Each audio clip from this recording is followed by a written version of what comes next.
1,66,000 ये वो आंकड़ा है जिसे स्मृति ईरानी शायद ही भूल पाए। राहुल गांधी को अमेठी से चुनौती देते हुए 2024 में कब स्मृति ईरानी हार गई उन्हें पता ही नहीं चला। उनकी हार के बाद से उनकी पब्लिक अपीयरेंस बेहद कम हो गई, उनकी राजनीति भी सुन्न सी पड़ गई। उन्हें कांग्रेस कार्यकर्ता केएल शर्मा ने 1,66,000 वोटों से हरा दिया था। उसके बाद से स्मृति ईरानी राजनीति से थोड़ी दूर सी नजर आ रही थी, लेकिन अब एक बार फिर स्मृति ईरानी एक्टिव हो गई है और एक्टिव भी उस वक्त हुई है जब देश की राजधानी में चुनाव का माहौल है।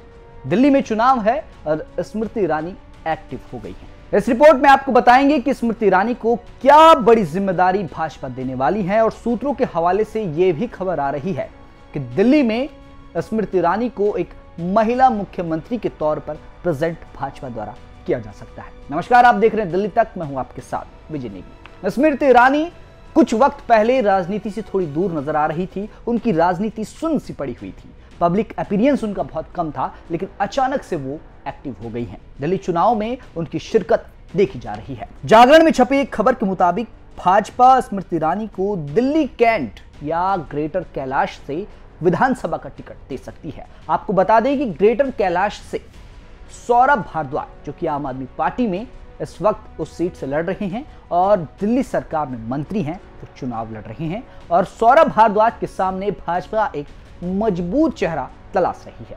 अभी भाजपा के पास दिल्ली में मुख्यमंत्री का चेहरा भी नहीं है।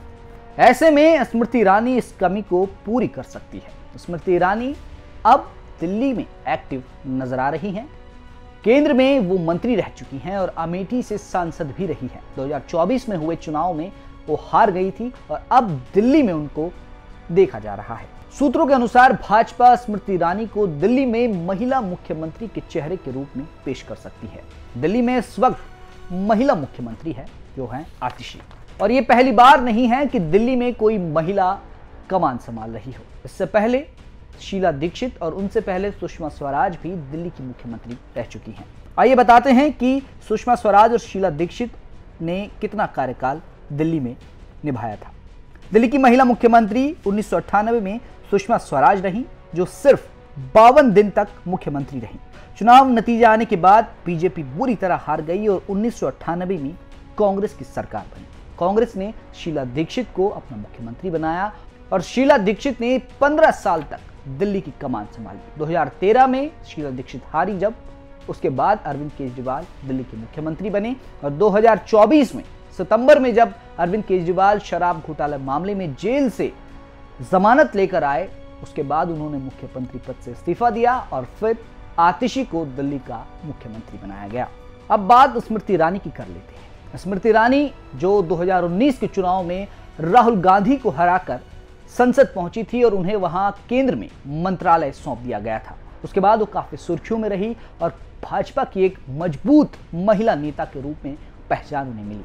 लेकिन उसके बाद 2024 में जब वो हारी तो उसके बाद से वो लगातार दूर नजर आई राजनीति से, उनकी राजनीति एक तरह से सुन्न पड़ गई। लेकिन अब एक बार फिर दिल्ली में वो एक्टिव हो गई हैं। 2014 से ही स्मृति ईरानी मोदी सरकार में रही, उन्हें जिम्मेदारी मिली।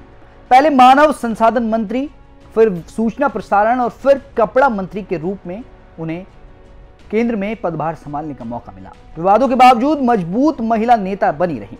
लेकिन एक वक्त ऐसा भी था जब स्मृति ईरानी मोदी के खिलाफ 2004 में धरने पर बैठ गई। उस वक्त स्मृति ईरानी भाजपा में नई शामिल हुई थी और पार्टी के टिकट पर दिल्ली की चांदनी चौक लोकसभा से चुनाव हार चुकी थी। तब स्मृति ईरानी ने गुजरात दंगों को लेकर तत्कालीन मुख्यमंत्री नरेंद्र मोदी के इस्तीफे की मांग भी की थी।